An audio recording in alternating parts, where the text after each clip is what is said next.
invoking the blessings of the Almighty, elders, staff and students, participants from around the world, namaste and good evening. Welcome to the day 83 of the One World, One Family World Cultural Festival here at Sathya Grama.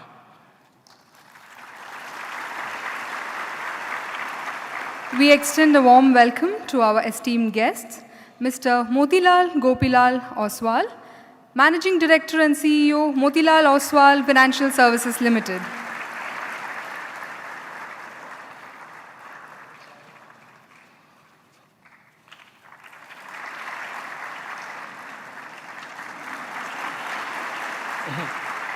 We also extend a hearty welcome to Mr. Sethurathnam Ravi Rajan, founder and managing partner of Ravi Rajan & Co.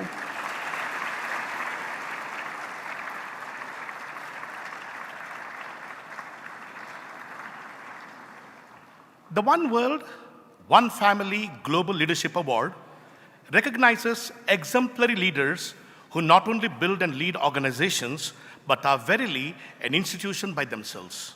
Today, we honor two such financial giants who have redefined standards of excellence in finance with unwavering integrity, transparent stewardship, and a deep sense of responsibility. They have built and guided institutions that stand today as beacons of trust and efficiency. Their leadership is not merely about numbers or growth. It's about values, character, and an unshakable commitment to doing what is right. Our first awardee is Mr. Motilal Oswal, a financial visionary who has built one of India's largest diversified financial services groups. Mr. Oswal has served on the governing board of the Bombay Stock Exchange, Indian Merchants Chamber, and various committees such as the BSE, NSE, SEBI, and CDSL. Founded in 1987 as a small sub-broking unit with 2 employees, it has today grown into a company of nearly 12,000 staff across 2,500 branches. This was possible with a focus on a customer-first attitude, ethical and transparent business practices, professionalism, research-based value investing, and implementation of cutting-edge technology. As the group's managing director and CEO, Mr. Oswal has been the driving force behind the firm's expansion into retail and institutional broking, asset management, wealth management, and investment banking. Besides markets, Mr. Oswal's belief in social investment supports the incubation center at IIT Bombay and other charitable ventures. Mr. Oswal was awarded the Rashtriya Samman Patra by the Government of India for being amongst the highest income tax payers in the country for a period of 5 years. Other recognitions include Excellent Business Achiever in Financial Services Award, the Udyog Ratan Award, and the Champion of Arthashastra. May we request Mr. Motilal Oswalji to receive the award and deliver his acceptance speech.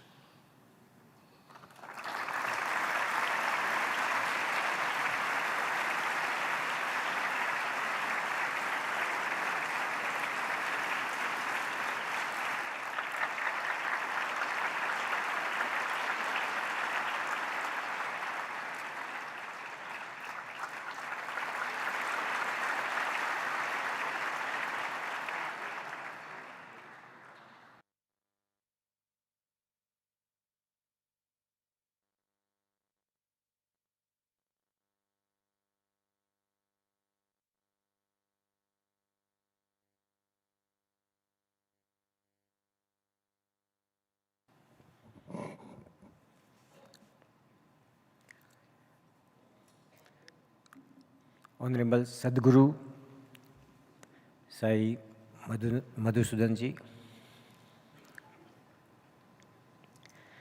and dear friends, I am extremely happy and honored to be here with you, and I am very humble to receive this Global Leadership Award in the hands of Sadhguru.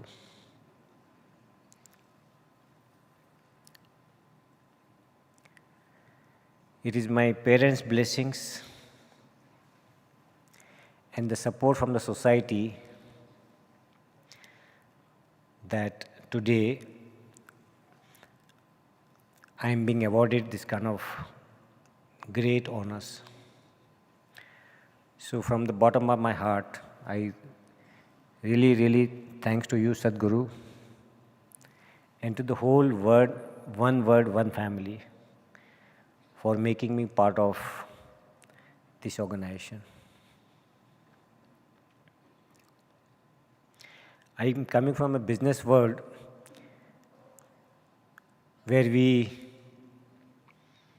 talk money, or we eat money, we sleep money, we breathe money. But when we get an opportunity to see these kind of places, it gives so much energy that how much the life can be better without money.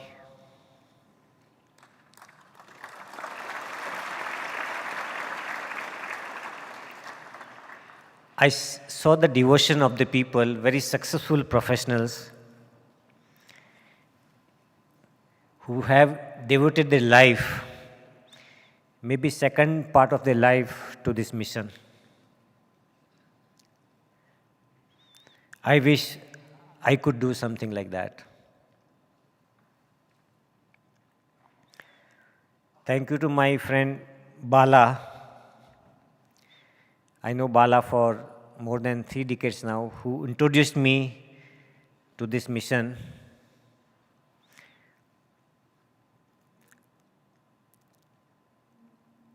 My life mantra is learn, earn, and return. In this life, we learn a lot. Initial part of our few decades go into learning, studying. And of course, it never stops. The learning never stops. We are all lifetime students. Every day we learn something. But then you learn, and then of course you earn so that you can survive. You can build your own family. And after that,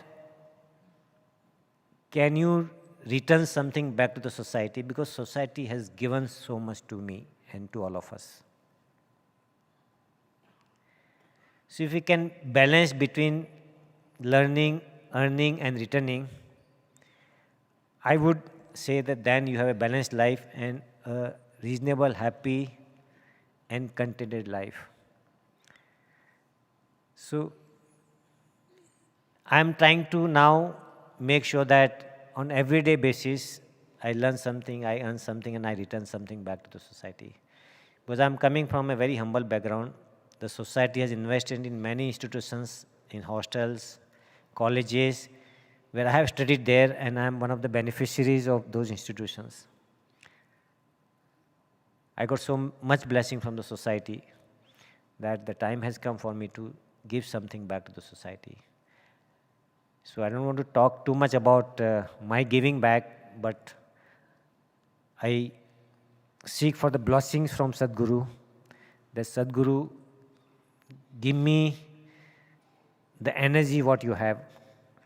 You have been an excellent example of returning, not only, I think, your own life, your precious years, but your energy, your guidance, your blessings to many people around the world, including me. So when I return from here to my home, and when I return from this earth in the hands of the God, I'm sure there will be something for me to claim that I gave something back to the society, very small portion to the society where I got so much. We talk about investments, we talk about return on investments, but in my limited experience of giving it back, I think returning is giving infinite returns. We invest for ourselves, we invest for customers, there's a finite return, but the giving is giving infinite returns. in terms of blessings, wishes, and your own satisfaction and happiness. So I hope that I get enough blessings from Sadhguru to continue on that, to accelerate on that path, to give something back to the society. That will be, I would say, my great kind of achievements for this today. I feel humbled to be part of this 100-day celebration in 100 countries. And I wish the mission all the best. I'm sure under your leadership, under your guidance, mission is going to benefit millions of people across the globe in countries like Turkey and many more countries. And I saw the patients, I saw the kids being treated, I saw the patients being treated, and I was very emotional. I was very touched that today is one of the best days of my life where I come here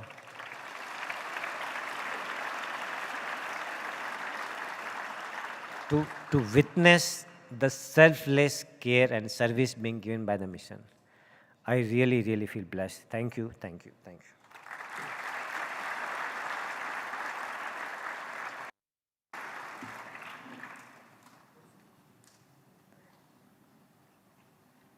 Thank you, Oswal ji, for accepting the award and for your gracious words. Next, we honor Mr. Sethurathnam Ravi Rajan, founder and managing partner of Ravi Rajan & Co. LLP, a leading chartered accountancy firm renowned for its expertise in forensic and insolvency assignments. With a vision grounded in ethics and a career defined by excellence, Mr. Ravi stands as a stalwart in India's financial and corporate landscape.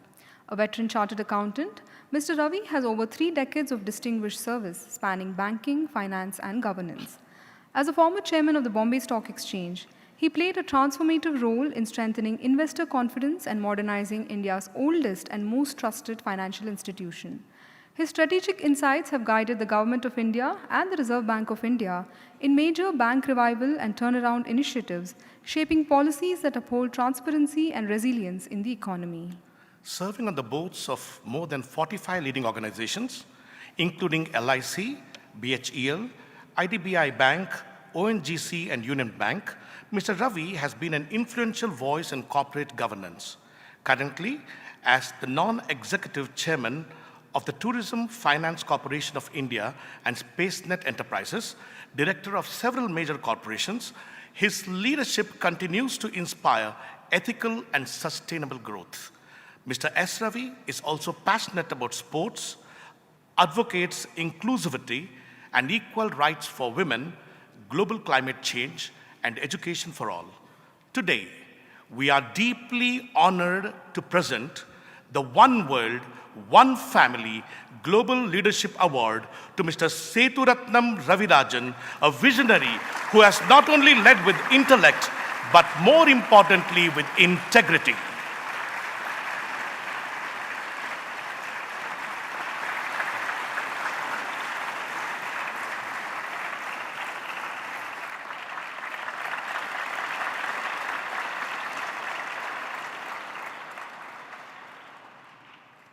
Thank you, Mr. Ravi Rajan, for accepting the award. We request you to please deliver the acceptance speech.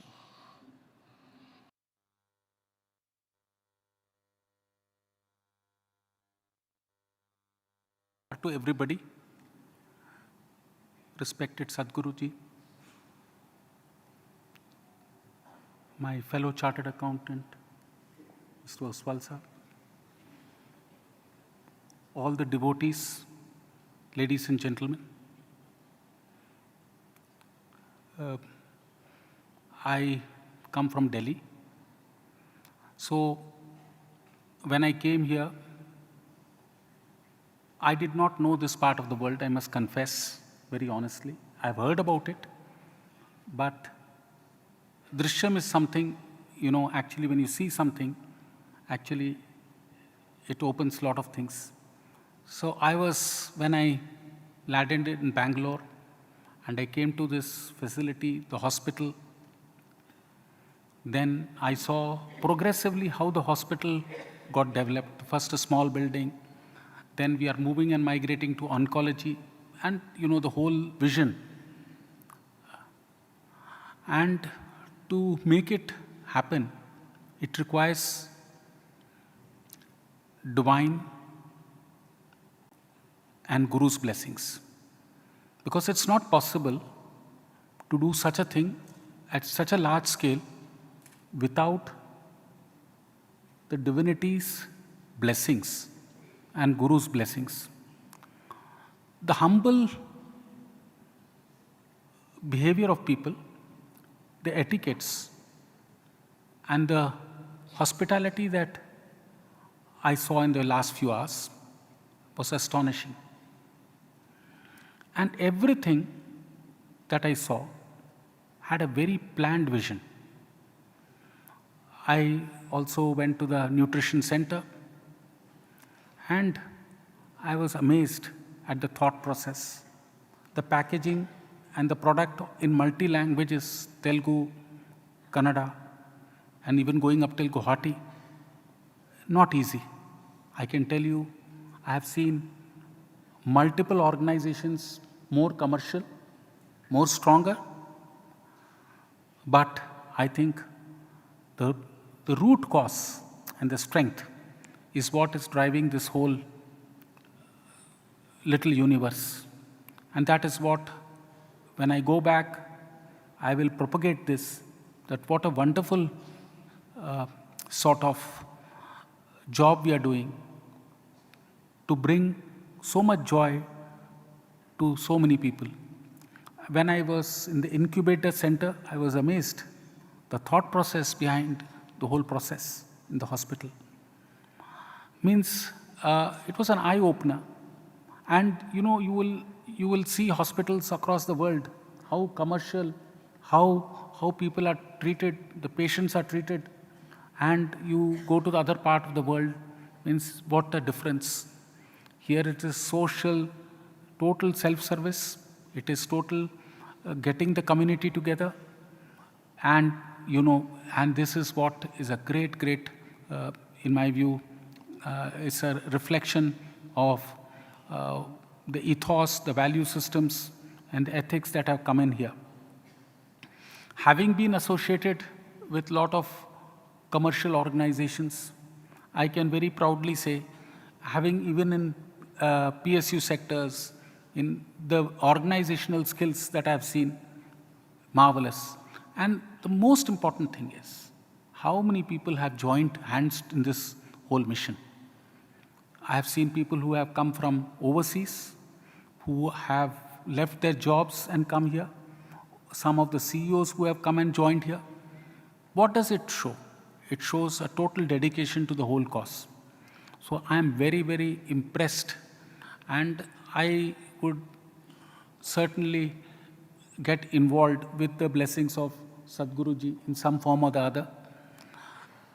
Mr. Oswal spoke about giving back. Giving back to the society is perpetual. For example, a small dustbin, which is not, we don't put things in the dustbin. And if you collect it and put it in the dustbin, that's a cost to the society.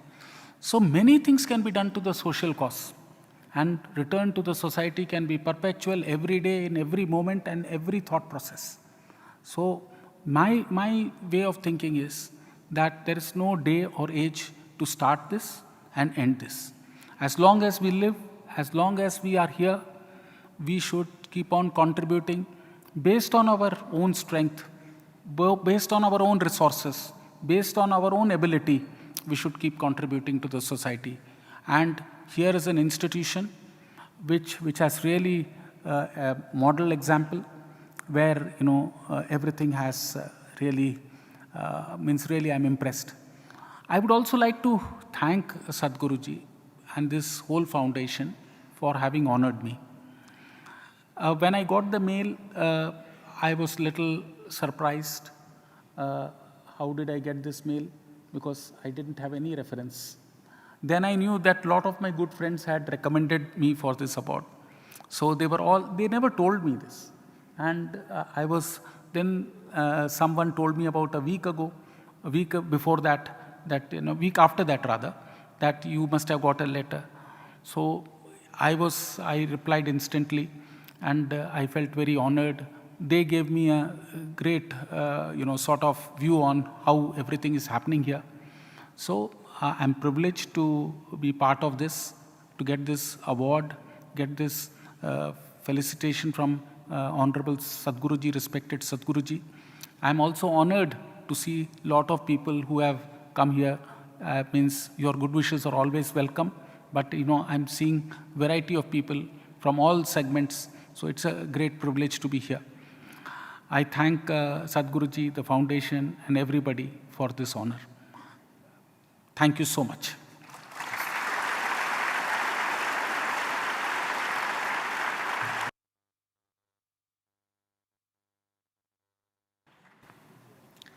Thank you, Mr. Ravi.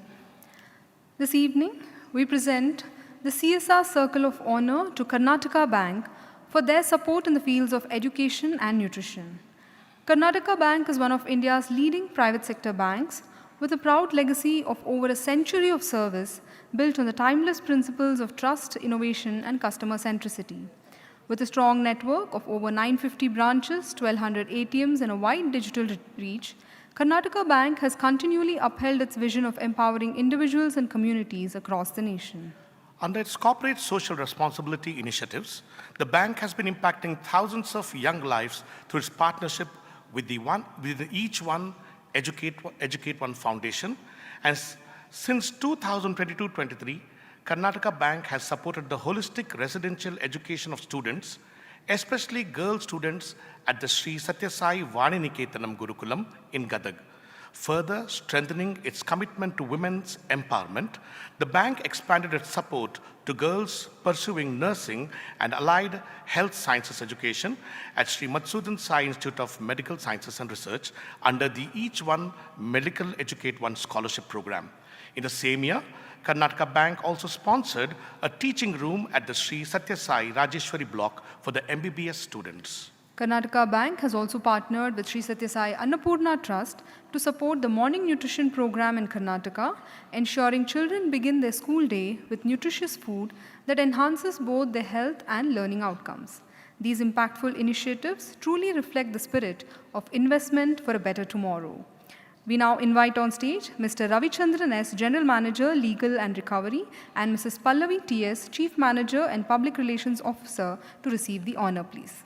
Sri Ravi Chandran began his banking career at the young age of 19 with Karnataka Bank in 1986 and has dedicated over 39 years of distinguished service in the institution.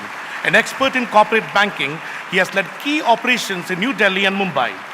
A law graduate with over 16 years of dedicated service at Karnataka Bank, Mrs. Pallavi began her journey in 2009 from the clerical cadre and rose to the position of Chief Manager through her commitment and competence. We request Mr. Ravi Chandran to share a few words, please.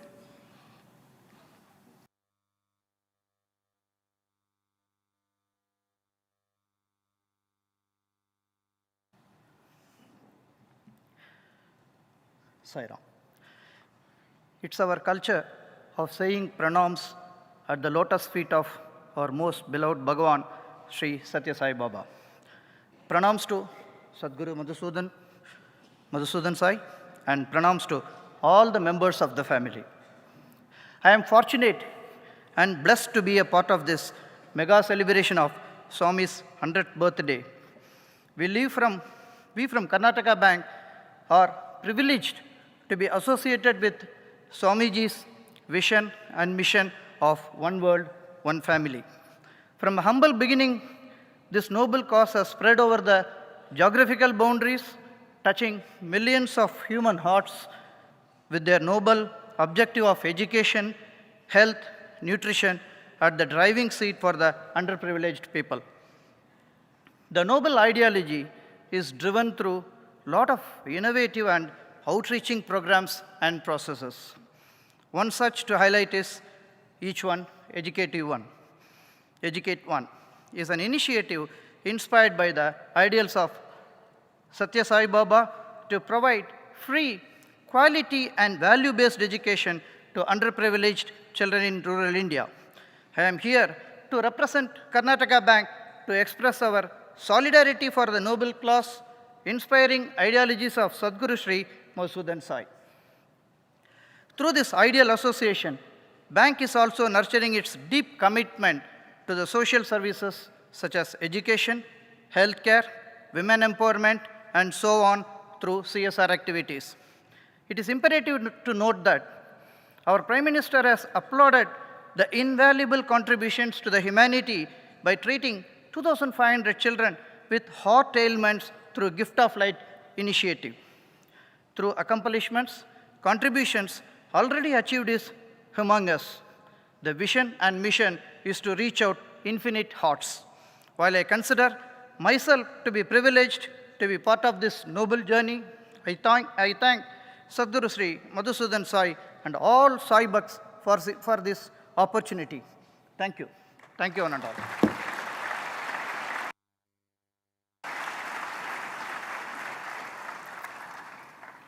As part of the Global Cultural Festival, today we celebrate the Republic of Türkiye, a nation that stands as a bridge between Europe and Asia, a confluence of continents, cultures, and civilizations. Once the heart of the Ottoman Empire, it is a land of history and beauty, blessed with picturesque landscapes like the sun-kissed coasts of the Aegean and Mediterranean seas. Architectural marvels of the Hagia Sophia continue to make it a popular tourist attraction. Through centuries of trade, conquest, and cultural exchange, Turkish influences are deeply woven into India's art, architecture, language, cuisine, and dressing. Sufi mysticism and Rumi's teachings continue to find deep resonance in Indian soil.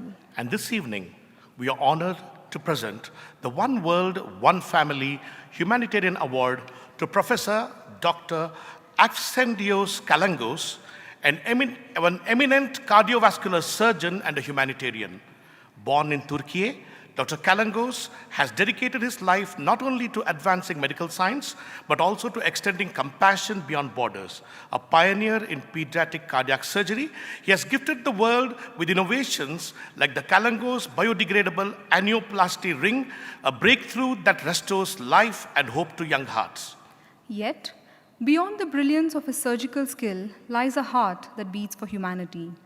Through his foundations, Hearts for All and the Kalangos Foundation, he has performed and facilitated over 15,000 life-saving surgeries for children in developing nations, often free of cost. His mission transcends medicine. It is a movement of love, service, and sustainable healthcare. For his tireless efforts to ensure that every child, regardless of circumstance, has the right to a healthy heart and a hopeful future, we are deeply privileged to present the One World, One Family Global Humanitarian Award to Professor Dr. Absendios Kalangos, a healer, innovator, and a global citizen. May we request Dr. Kalangos to come on stage and receive the award, followed by his acceptance speech.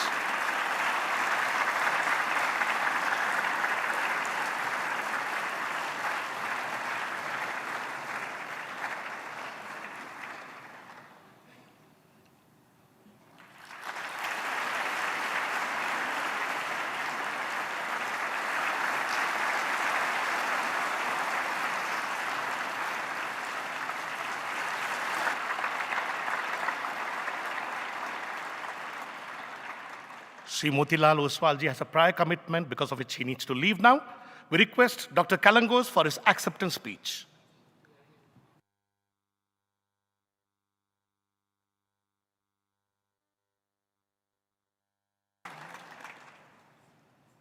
Most respected Sadhguru, distinguished guests, dear spiritual brothers, sisters, and children.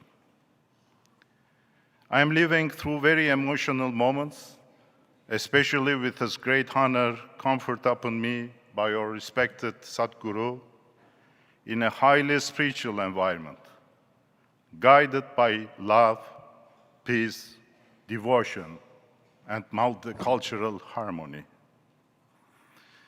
I will not talk about my achievements, scientific or humanitarian, in favor of humanity, but about a person who was at the origin of these achievements.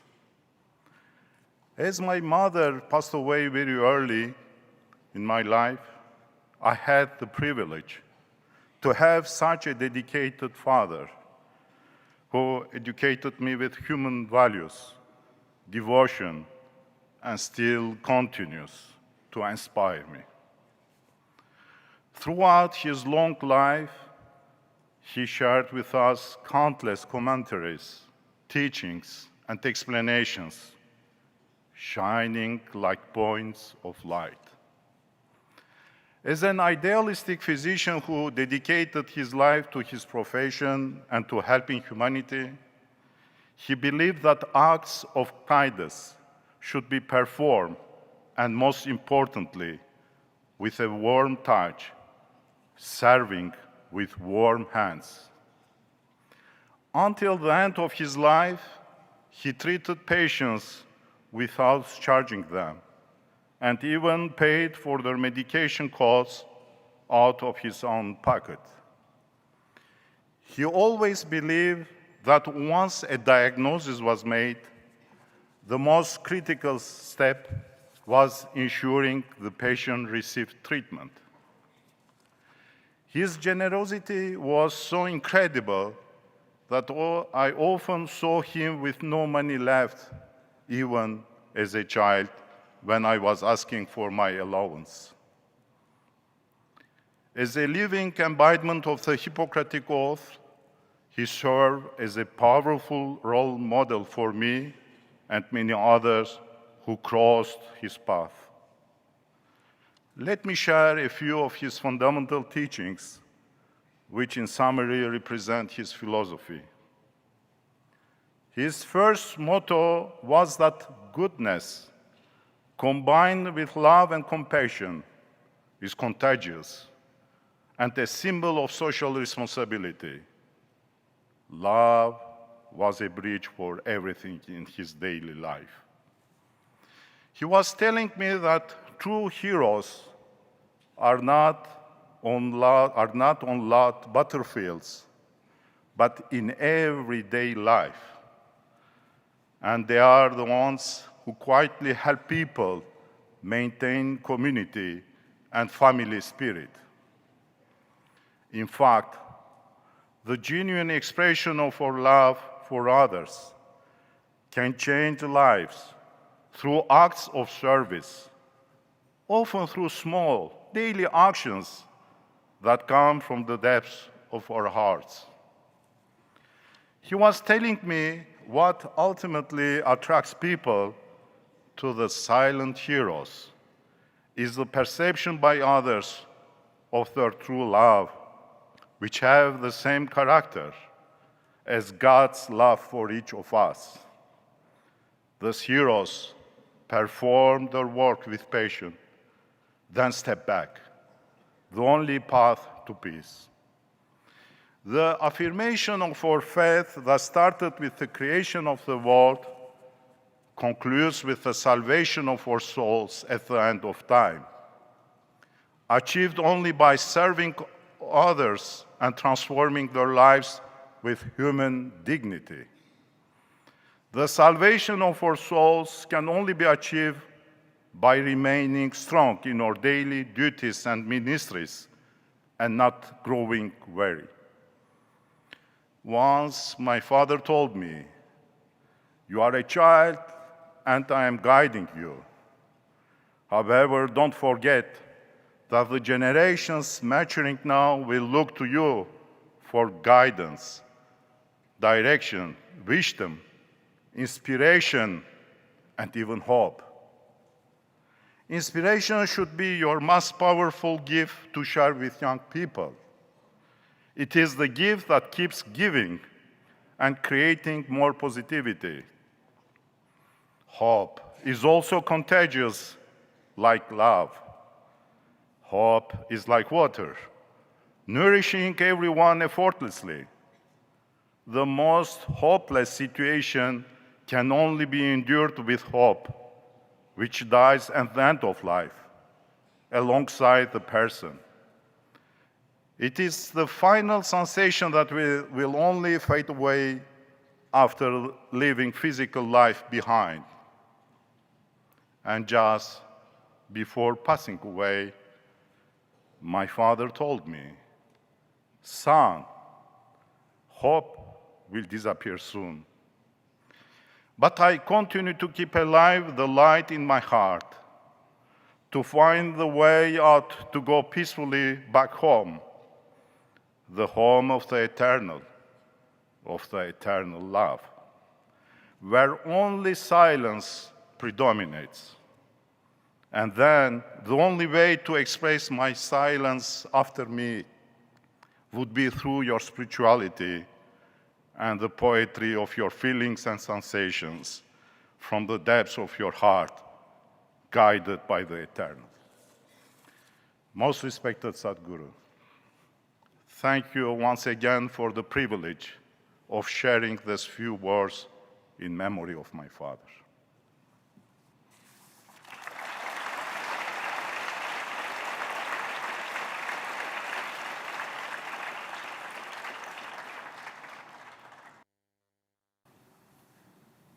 Thank you, Dr. Kalangos, for sharing such profound and valuable wisdom. We will now have two representatives from Türkiye who will present about the country's culture, people, and values. First, we have Mr. Umit Sile. With a bachelor's in civil engineering and an MBA, he is an R&D director at J-Force, where he leads teams in developing innovative technology solutions. In 2012, Mr. Umit was introduced to the teachings of Sathya Sai Baba, a moment that transformed his life and set him on a path of devotion. He continues to balance his professional life with a spiritual path, actively participating in food distribution to the needy and dedicating his time to translating spiritual texts. Mr. Umit Sile, please.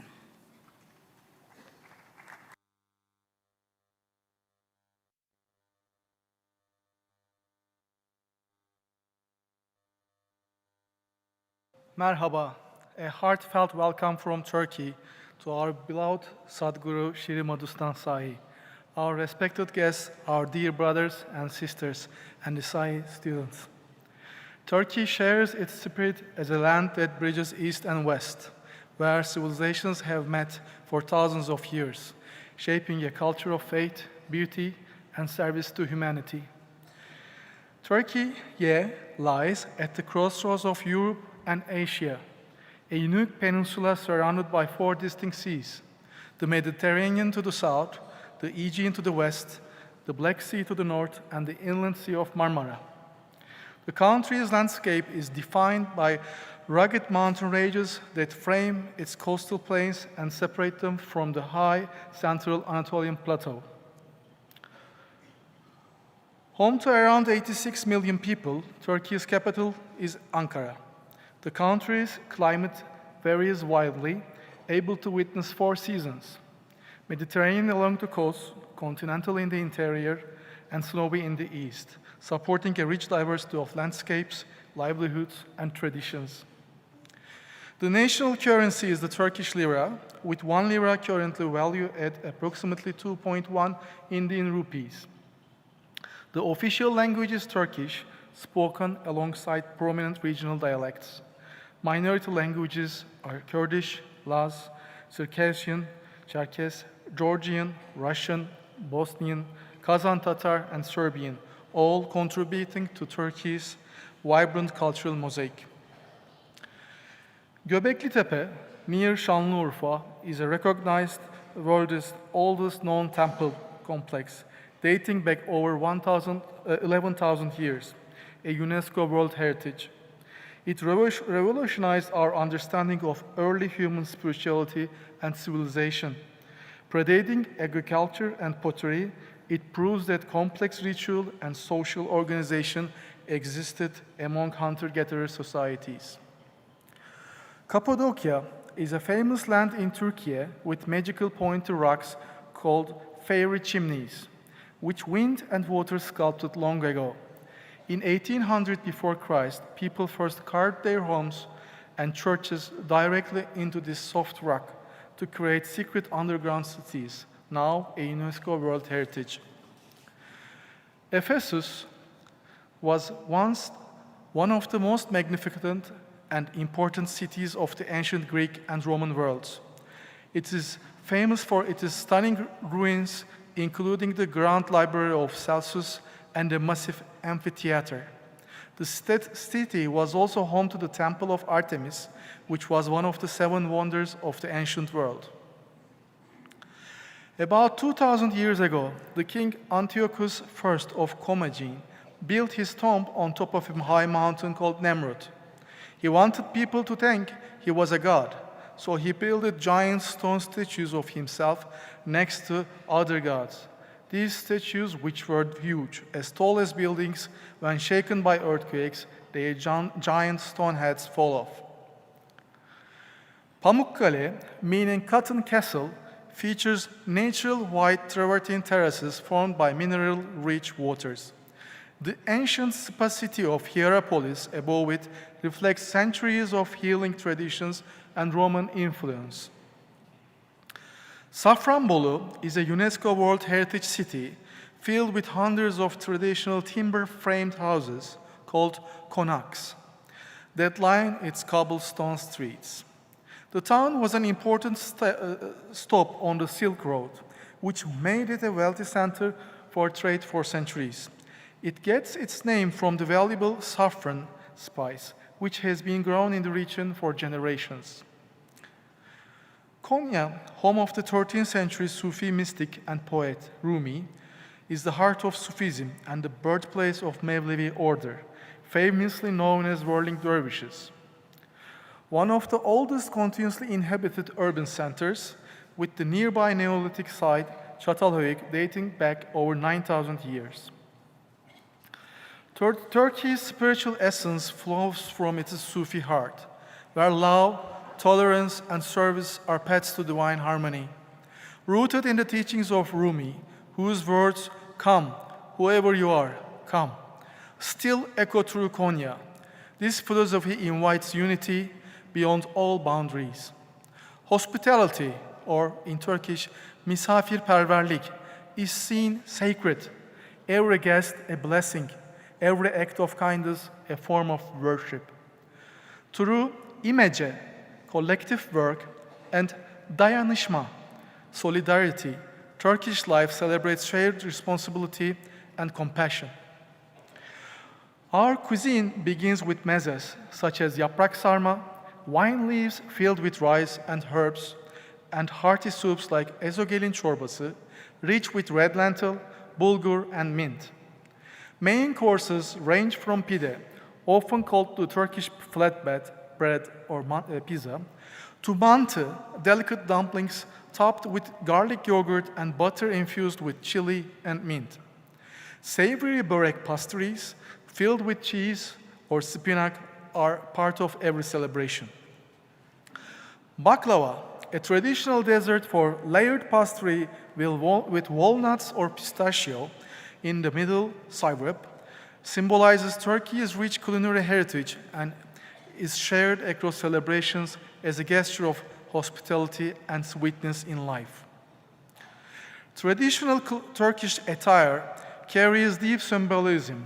Kaftans, bindale gowns, and shalwar trousers feature intricate embroidery and rich colors denoting dignity, vitality, and spiritual grace. The Sufi dervish robe worn during the whirling sema symbolizes surrendering the ego in devotion to divine love. Turkey's artistic legacy bridges ancient and modern worlds. Intricate calligraphy, geometric patterns, Ottoman miniature painting, and traditional crafts like Ebru marbling, tile making, and carpet weaving reflect centuries of gravity and meaning. Its music ranges from Ottoman court makams on the ney and oud to Anatolian folk melodies played on the saz, carrying stories of love and life. The mystical sema, the whirling dervishes, turns music into prayer, while modern Anatolian rock blends heritage with innovation. Arda Güler, widely regarded as one of the most exciting young football talents in the world, a gifting attacking midfielder, his breakout performance at Fenerbahçe led to a high-profile transfer to Spanish club Real Madrid in 2023. He is a key player for the Turkish national team and seen as the face of the new generation of Turkish football. Aziz Sancar is a Turkish biochemist who won the 2015 Nobel Prize in Chemistry. His research explained nucleotide excision repair that cells use to fix damaged DNA. This discovery was a breakthrough in understanding how the body protects itself from cancer-causing agents like the ultraviolet light and cigarette smoke. In nutrition, we see a nation working to nurture the health of its women who face anemia, while also guiding its adults towards wellness in the face of obesity.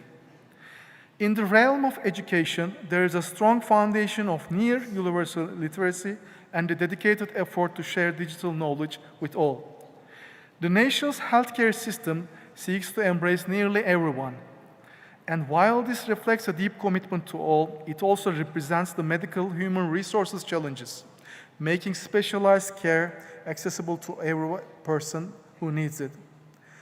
In social care, Türkiye extends its heart, showing immense compassion by supporting over 3.5 million refugees, while preparing for the future of its elders remain a challenge.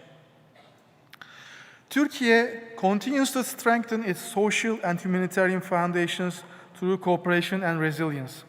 Ongoing priorities include rebuilding earthquake-affected regions, promoting sustainable development to reduce poverty, and ensuring inclusion of refugee and vulnerable communities. By investing in disaster preparedness, expanding education and health access, and deepening collaboration between government, NGOs, and local citizens, Türkiye is shaping a more secure and compassionate future for all. The Turkish Red Crescent and AFAD provide national disaster relief, while partnerships with the UN and local NGOs deliver aid to refugees and families in need. Education and livelihood programs empower youth and rural communities, reflecting Turkey's enduring humanitarian spirit of compassion and service. In Türkiye, service finds expression through simple yet profound acts of care. Weekly, 3 community kitchens in Istanbul prepare nourishing meals for those without steady income. Education in human values books are translated locally, and scholarships support medical students. A new clinic planned at the Istanbul Prema Ashram and help for those unable to afford medicines continues this mission of love and service in action. From its ancient spiritual roots to its vibrant modern culture, Türkiye stands as a bridge between worlds. Its heritage, creativity, and spirit of service reflect a nation grounded in resilience and unity. In the spirit of one world, one family, Türkiye reminds us that true strength lies in compassion and shared humanity. Thank you. Teşekkür ederim.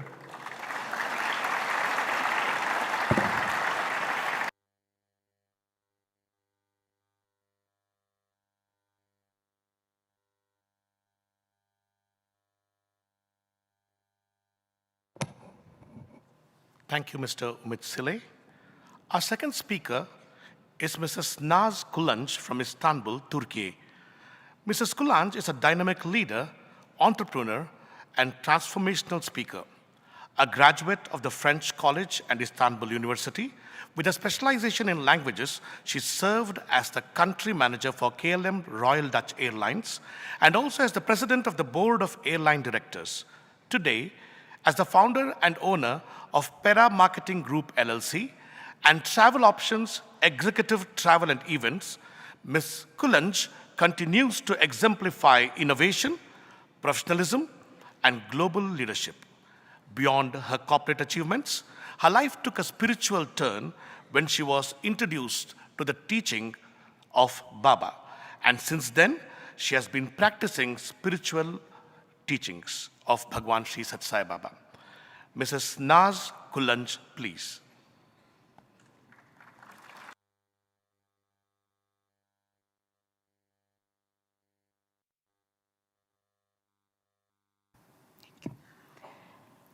With heartfelt gratitude to Sadhguru Shri Madhusudan Sai for this opportunity to share a part of my transformative journey at the One World, One Family World Cultural Festival. Respected elders, dear brothers and sisters, and all gathered here from across the world, greetings filled with love and peace. This moment, standing here in the presence of Sadhguru, feels like coming full circle. A journey that began with questions has found its meaning through his love, guidance, and mission. One world, one family. From a young age, I had a search for truth and a longing to understand life purpose. That search led through many teachers and paths, from writings of Paramahansa Yogananda and Shri Yukteswar to the wisdom of ancient scriptures, but it was through the grace of Sadhguru that those pieces began to come together. When I first heard about his work, how he builds hospitals where care is free, schools where children learn with love, and nutrition programs that reach millions, it awakened something deep inside. I realized that spirituality is not meant to be lived in isolation. It is meant to move, to breathe, to serve. Sadhguru often reminds us that true devotion is not measured by prayers or rituals, but by how much good we do for others. That is the very heart of his mission, transforming love into action. His teachings became a compass for my life. The words that stayed with me were simple yet powerful. Your duty is to abandon. Abandon all your plans, all your attachments, all your fears, and act from love. That is not easy to live. Like many, I once chased success, comfort, and recognition. I worked in a demanding corporate world, always trying to balance ambition with inner peace. Yet, over time, I realized that life built only around achievement feels empty and without purpose. Sadhguru's message changed everything. His mission showed that every profession, every role can become service when done with awareness. Each can serve with love and integrity. I began to see that spiritual growth is not about renouncing life, but about transforming how we live it. Just as an artist practicing daily to perfect their skills, the spiritual path as well demands daily effort, practicing compassion, forgiveness, and humility. Transformation does not happen through grand gestures, but through small acts done with pure heart. The way we speak, the way we work, the way we serve every moment can reflect divinity. His mission is not about building institutions, but it's about building humanity. His hospitals remind us that the compassion heals. His schools remind us that values shape futures. His feeding initiative reminds us that no one should go hungry in a world so rich in resources. Through his work, I have come to see that the divine walks amongst us, not through miracles, but through service. Every time a child smiles with a full stomach, every time a patient recovers without worry of a cost, it is the divine working silently through human hands. Every weekend with my family, we used to distribute food boxes to the homeless. While in our city, the food is offered by several institutions in food stations. They often require people to travel to get this food. Sometimes that's not always possible when they are weak or simply exhausted by life on the streets. So we choose a different path. Instead of setting up a stand, we prepared individual food boxes and drove around the city. Whenever we spotted someone in need, Whether in a tent or sleeping on the sidewalk, we stopped and offered a meal. It was simple, direct, and human.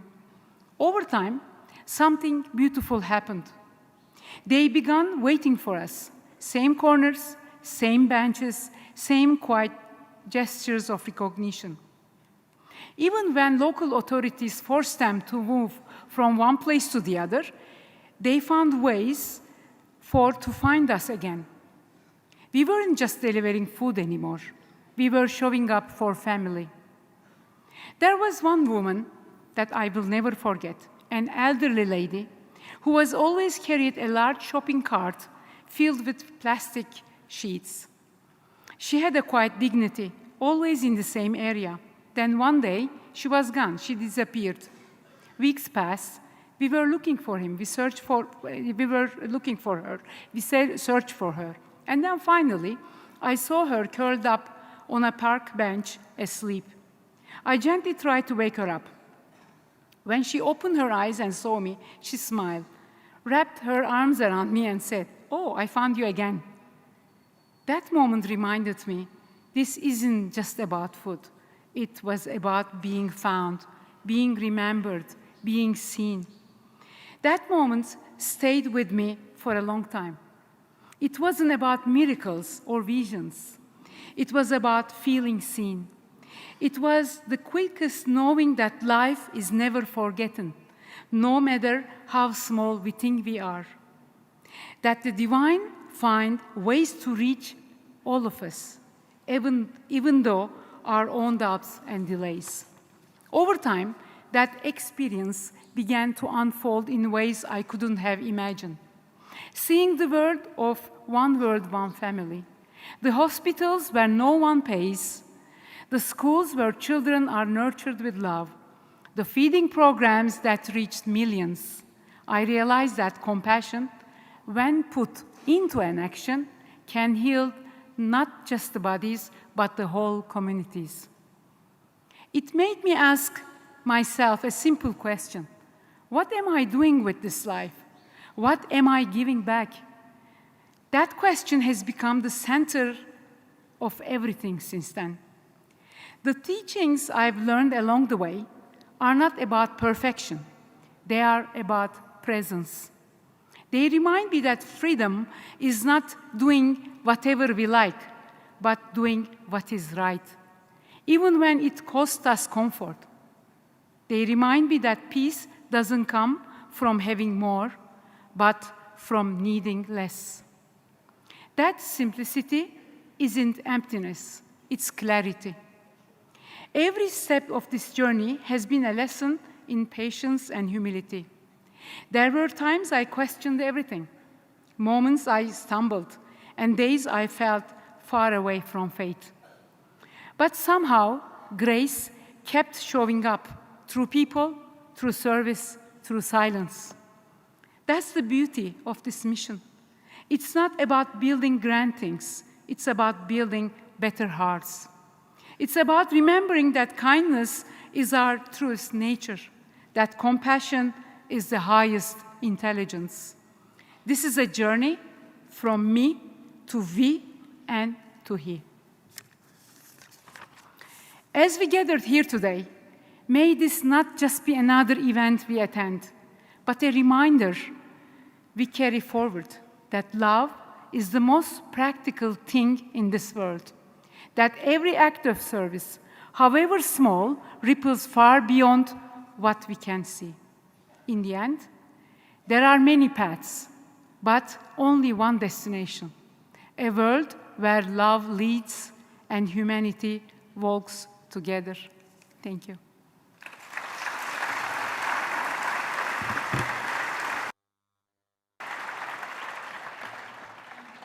Thank you, Mrs. Naz Gulanch, for sharing your inspirational story of transformation and reminding us once again that we are divine and the divine works only through us, through service and love. We now pray to Sadhguru to bless us with this benedictory message.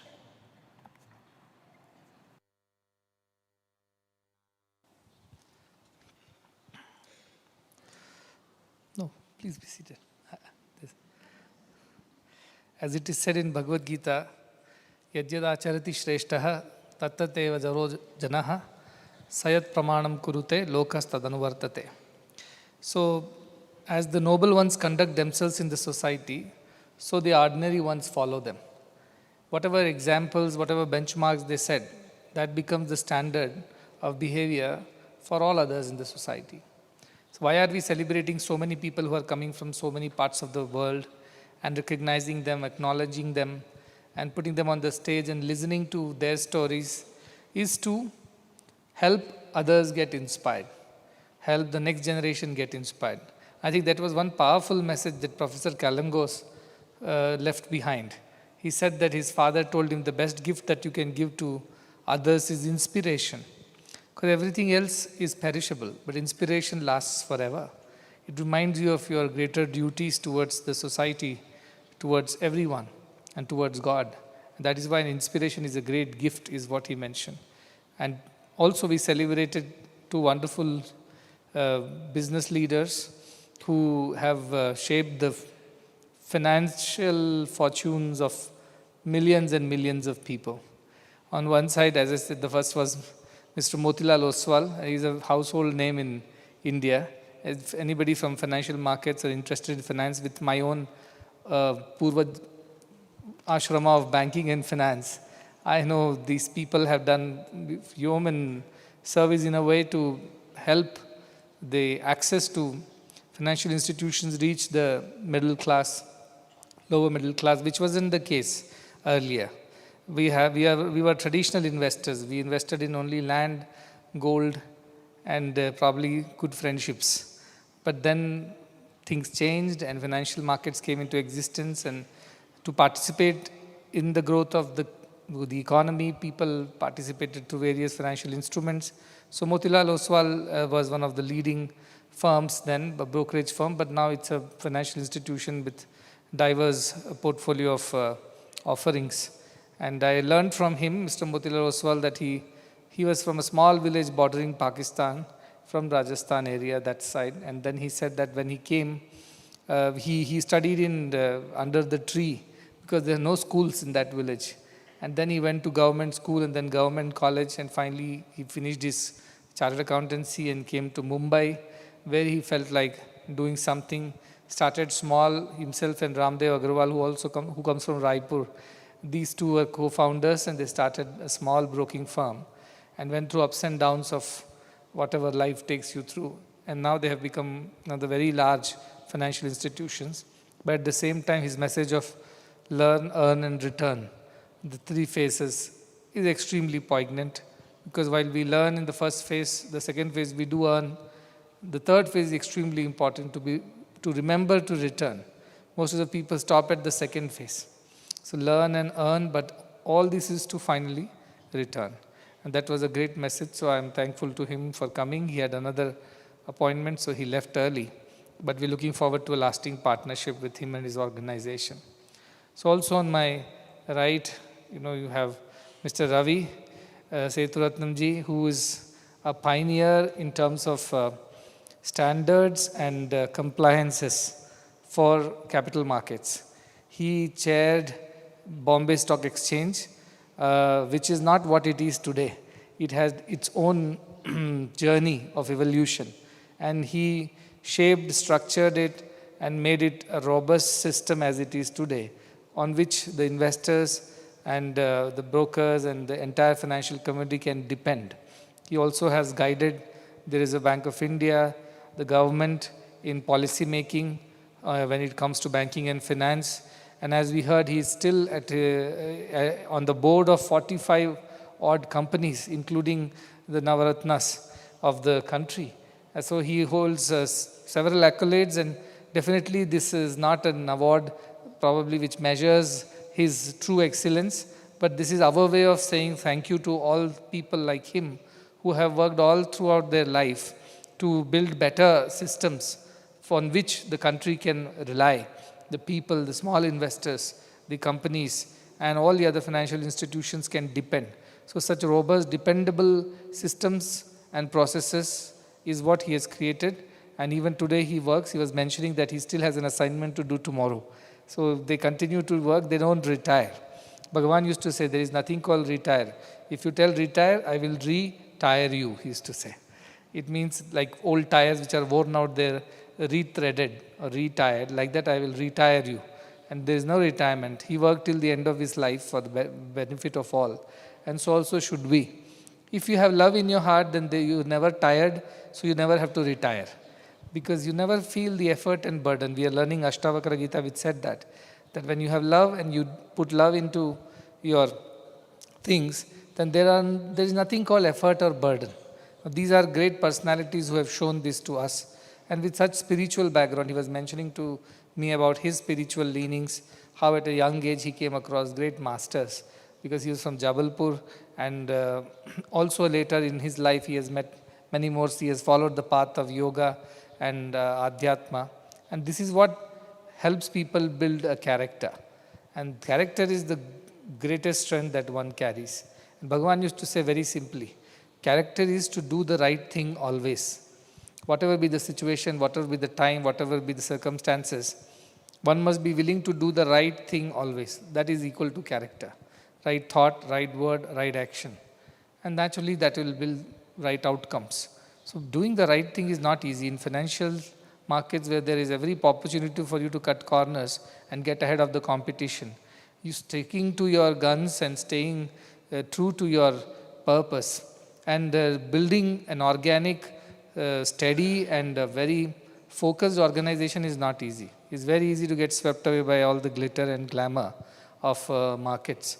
But these people have stood their ground and done what they needed to do, and therefore they survived many ups and downs of life and the markets. So we are grateful to such people who have given us better systems, better compliant, structured processes which are helpful today. And as I was talking to Mr. Motilal ji, he was saying that every month there are more and more investors getting added. Last year, he said there was, soon after COVID, many more investors are joining. These are youngsters who are participating in the economic growth of the country through stock markets. But to them also I want to throw a bit of caution, there, because stock markets do look good. But unless you really understand or you are here for long term, it's a huge risk too. Many of the youngsters, they take it quite like an adventure.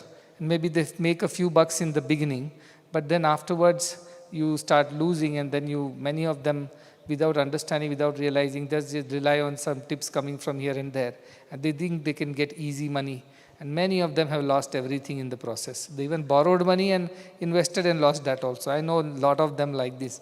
Because Sankatavaste Venkataramana, when something goes wrong, then they come to me.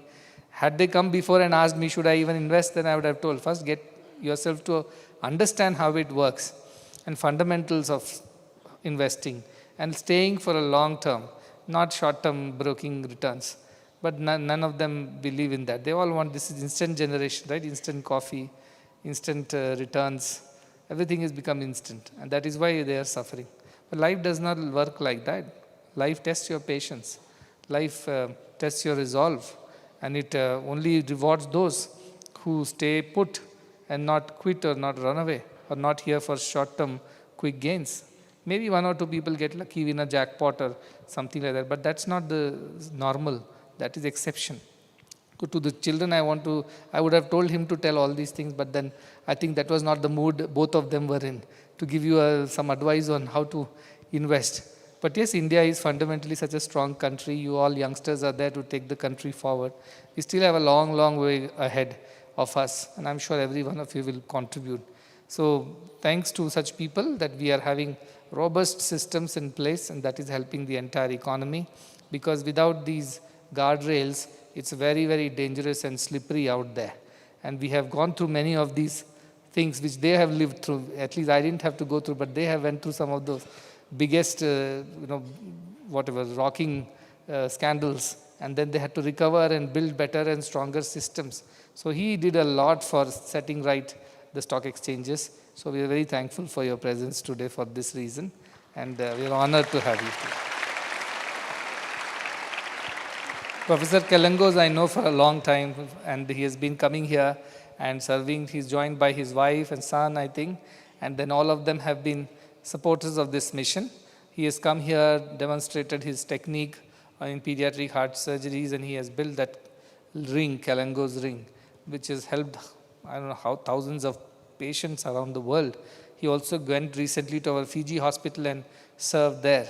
And likewise, he goes everywhere and helps people, helps children. So also his good wife and everybody else in the family have also taken to the culture of service. And he's so grateful to his father who sowed these seeds of love and compassion in him. And he continues that legacy, and I'm sure the next generation will continue to do that. That is how love propagates itself. It inspires another like a lamp that can light another lamp, and the light spreads. So these are great people. We are every day getting inspired by such amazing, wonderful human beings from India and around the world. I also want to be grateful to Karnataka Bank. They have been our friends in all weather, not just fair weather friends. Because bankers are notoriously known for being fair weather friends. When you're doing well, they're all around you. They will lend you an umbrella when it is not raining. That's what we used to say when we were in the bank. And when it rains, that is precisely when they want their umbrella back.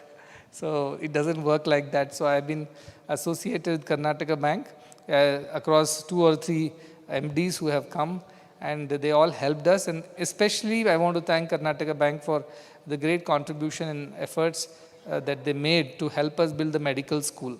I remember we were short of finances, but there was a targeted date within which it had to be completed. So they lent us, and that is still remains as a gratitude. Thank you very much for that. And he's in charge of lending, so naturally he knows. And people don't lend to charity organizations because they're not sure. There are no incomes, especially ours. Everything is only charity, no income at all. So we never know how things happen in the futures, but the Karnataka Bank trusted us. And all of us now are banking with Karnataka Bank. I had the honor of going for their 101st anniversary to Mangalore. They were very kind to us. And in the whole boardroom, and everybody was there of the board, they all had a good discussion about how they want to work for the last and the least in the society. And they also came up with a beautiful campaign called Karnataka Bank, Bharat Ka Bank, India Ka Bank. They don't want to be called only limited to Karnataka. They want to be seen as a national bank with now presence is increasing. And I'm very grateful to everybody, Pallavi especially, because she was the one who initiated this relationship. And we have come a long way since then. And I'm sure you'll continue not only through Even and many other initiatives, but as we grow, you will grow with us and we will grow with you in the future. And as everywhere else, the money is put to make more money, but here money is invested to make men out of that money, which is more bigger asset for the society. And that is their contribution in our institutions. Coming to Turkey, a beautiful country, beautiful people, beautiful food and music. And I'm very happy that they all could come here and they could share their thoughts and what Naz was telling about the transformation, that how it's not about just giving some packet of food or some ration to somebody who is on the streets, but it also being remembered by them, becoming a part of their life, sharing that moment with them, which is so very transformative. That's what people lack. And that is what we can do when we do service. Every person who is served definitely benefits, but the one who serves benefits more because they are transformed from inside and they experience that pure and conditional love. And that is why service is not a favor to somebody. It is a favor to your own self because you improve, your life becomes better. That is why one should serve. Turkey has been serving people, and they are all here today. And I am looking forward to revisiting Turkey in the coming year. And they always have been very nice hosts. I think that's a part of the Turkish culture. They're very good hosts. And whenever we have come, they've taken the children, the guests around, shown the city, brought them on their own. They've taken initiatives to make it a very entertaining and very happy trip every time we went to Turkey. So they're all here. I'm very happy that they all could be here. And I look forward to meeting them all later in the evening. We also will have some Turkish music now. And I think the Whirling dervishes of Turkey, that is what I remember from my previous visits to Turkey, that is a Sufi side of Islam, which is more of the mystic and the philosophical side of Islam. And Rumi, one of the most famous poets, I often keep quoting Rumi in my talks, a philosopher, a mystic, a saint who gave such wonderful philosophies to the world. And I think his idea of love and acceptance is something that cuts across boundaries and erases boundaries and barriers and makes the world a little closer to each other. So we have wonderful music and poetry from Turkey. And of course, baklava. Nobody can forget baklava. That's a multi-layered pastry or a cake-like thing. And they make it with such great effort. And that is one of the Turkish delights. Whenever you go there, you will get to eat that. And coffee, Turkish coffee that they serve on the streets. And you can have in little glass cups like this. And then they serve it with great honor. So whenever you go to their country, they will serve you some coffee and some baklava as a way of greeting. And they were on the Silk Route, so definitely they had to be good hosts, because a lot of traders would pass from Asia to Europe and Europe to Asia, and it will go through that markets. In Turkey, there is one of the very old markets are there in Turkey, where it was on the spice route. So a lot of spices you travel from India via Turkey to Europe, and a lot of other goods will come back from Europe via Turkey to India. And till today, that market still exists, is intact. And you can go and visit that also whenever you can. And beautiful Blue Mosque and the surrounding area. And whenever they celebrate Ramadan, I always almost land up around Ramadan in Turkey. And all the families come out, they meet each other in the evenings. The whole place is turned into a kind of a mela. In India, mela means a fair, where everybody is out in the open with their carpets and sitting on that and eating food, sharing with everybody. That you will see everywhere in Turkey. That's a very common culture. So that's also a beautiful culture that we would experience some of it in the music program that will follow. So I wish them all very best. Again, I want to thank all our guests who have come today and shared their time with us and inspired everybody. I look forward to a lasting partnership with all these like-minded organizations and people, and coming back for the music program after a short break.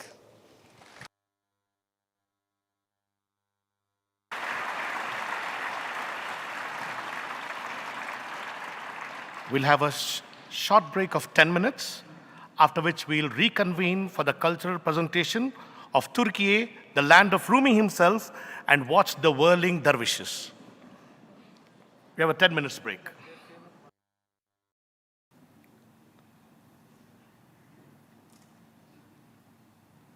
This evening's cultural program is not just a presentation of music or dance. It will be an unforgettable spiritual experience.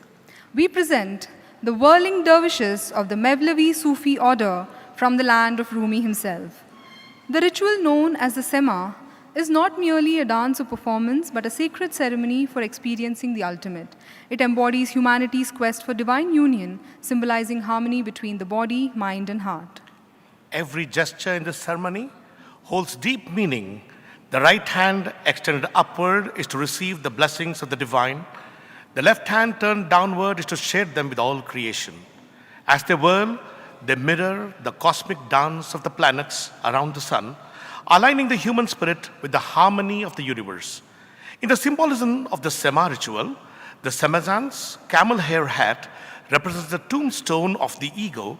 The wide white skirt represents the ego's shroud. By removing the black cloak, he is spiritually reborn to the truth.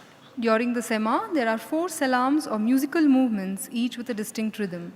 The first salam represents the recognition of one's position and the truth of God.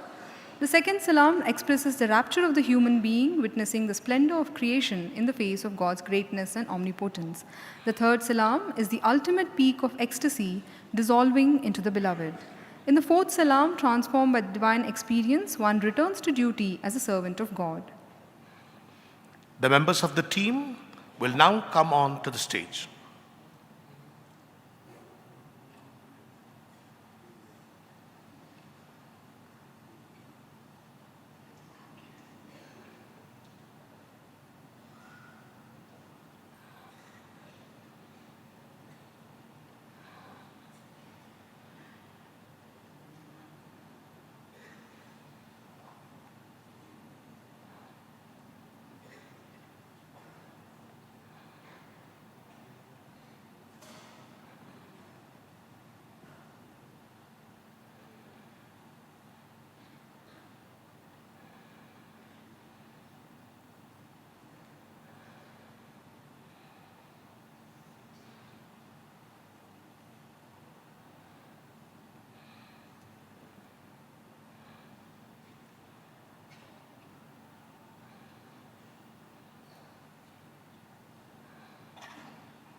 We request the members of the ensemble to please come on and take their seats.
Introducing the members of the ensemble, we have Selçuk Gurez on the rhythm and vocals, Ibrahim Kararulu on the rhythm and vocals, Burak Malchok on the ney, Talha Koksal on the kanun, Ali Sinan Erdensel on the oud, Göktürk Dalkiran on the violin, and Furkan Razalolu on the tambour. Among the whirling dervishes, we have Fevzi Uyumaz, Kadir Bolugur, Ramazan Korkut, Omer Kahriman, and Hussein Alij. Please put your hands together for the Galata Mevlevi Music and Sema Ensemble.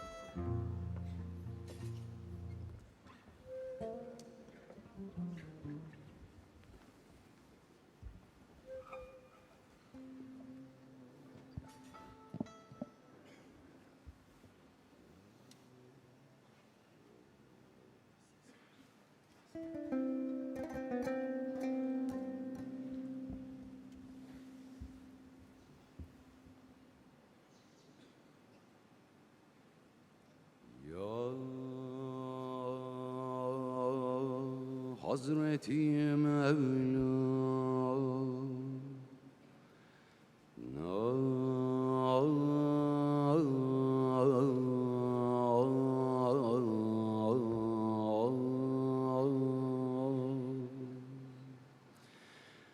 Hak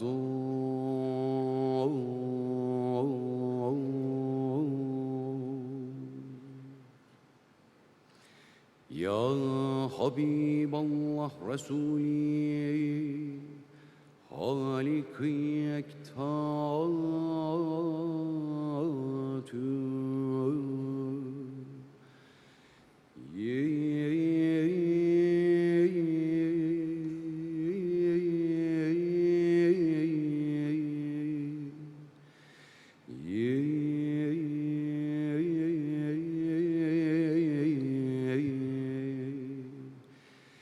Bergüzini Zülcelali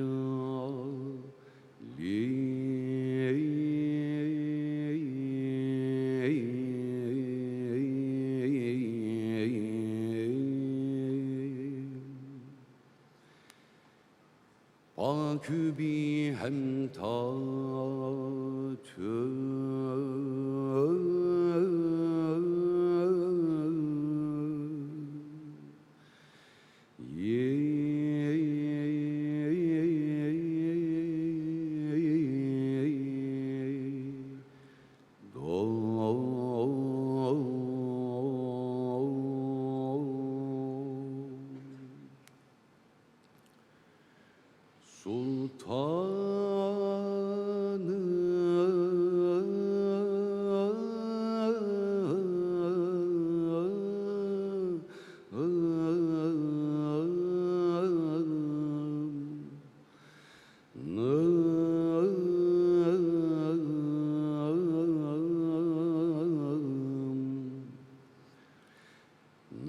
nazenini Hazreti Hak Sadr-ı Bedri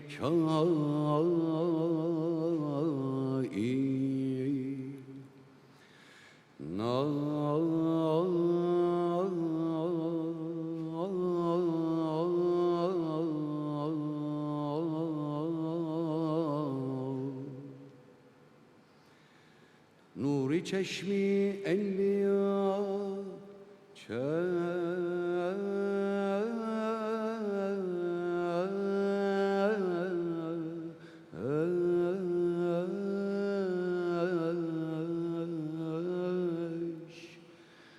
mi çeragi matü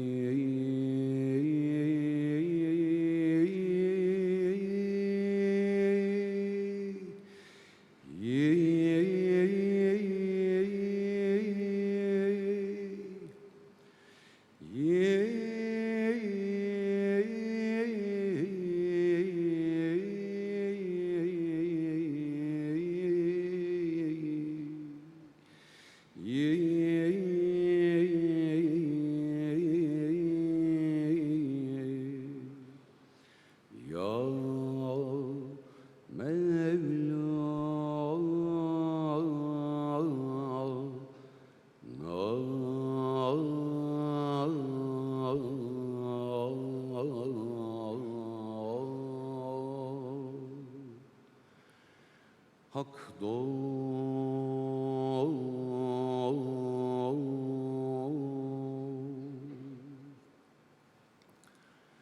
Şems-i Tebrizi kidaret Nat-i Peygamberzi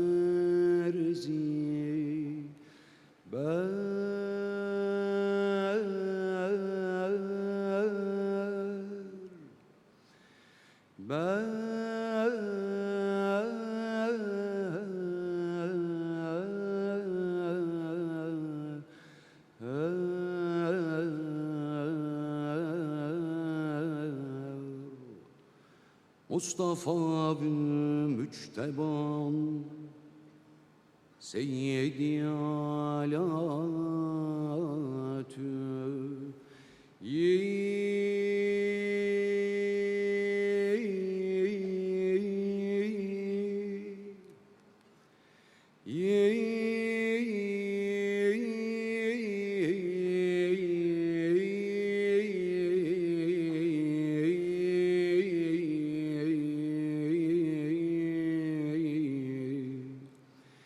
Ya tabi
dervişler canı Hüsrev-i Hakan olur kar Hüsrev-i Hakan olur Ah her ki bugün eleden dostu dost inanı ben yüz süren ah yoksun işsen bay olur canım Tilkise afan olur Tilkise aslan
sözümü sana direk özge edadır. Derviş olana lazım olan aşkı hüdadır. Hak ile ezel ettiğimiz ahde vefadır. Hak ile ezel ettiğimiz ahde vefadır. Sema safa cana şifa ruha gıdadır. Sema safa cana şifa ruha gıdadır. Ey son bizim sohbetimiz cana safadır. Bir cürmamızı düşende gönlerde devadır. Hakkı ezel ettiğimiz ahde vefadır. Hakkı ezel ettiğimiz ahde vefadır. Sema safa cana şifa ruha gıdadır. Sema safa cana şifa ruha gıdadır. Aşk ile gelip talibi yende olalım. Zevk ile safalar sürelim, zinde olalım. Hazreti Mevla'ya gelin bende olalım. Hazreti Mevla'ya gelin bende olalım. Sema safa cana şifa ruha gıdadır. Sema safa cana şifa ruha gıdadır. Ey son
Barekallah ve berekatü kelamullah rav, sema rav, safa rav, vefa rav, vecidu halatu merdan hüda rav, evvel azameti büzürgü hüda ve risaleti ruhi paki Hazreti Muhammed Mustafa rav ve cihari yar güzin Habibullah rav, Hazreti İmam Hasan Ali ve Hazreti İmam Hüseyin Veli ve şühedâ-i deşt-i Kerbela rav, mecmû-i evliya-i âgâh ve arifan-ı billah ve alel husus Hazreti Sultanul Ulema ve Hazreti Seyyid Burhanettin Muhakkik-i Tirmizi, Kutbul Arifin ve Gavsul Vasilin Hazreti Hüdavendigar ra ve Fatihatul Kitab Berhanim Azizan.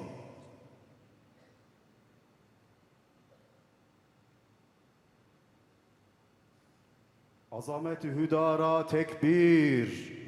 Allahu Ekber, Allahu Ekber. La ilahe illallah. Allahu Ekber. Allahu Ekber ve lillahil hamd. Esselatu ve selamu aleyke ya Resulallah. Esselatu ve selamu aleyke ya Habiballah. Esselatu ve selamu aleyke ya Nur-i Arşillah. Esselatu ve selamu aleyke ya Seyyidel evveline vel ahirin ve şefi'al müznibin velhamdülillahi Rabbil alemin. El Fatiha.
We request all to rise as we conclude with the national anthem of Turkey, followed by the Indian national anthem.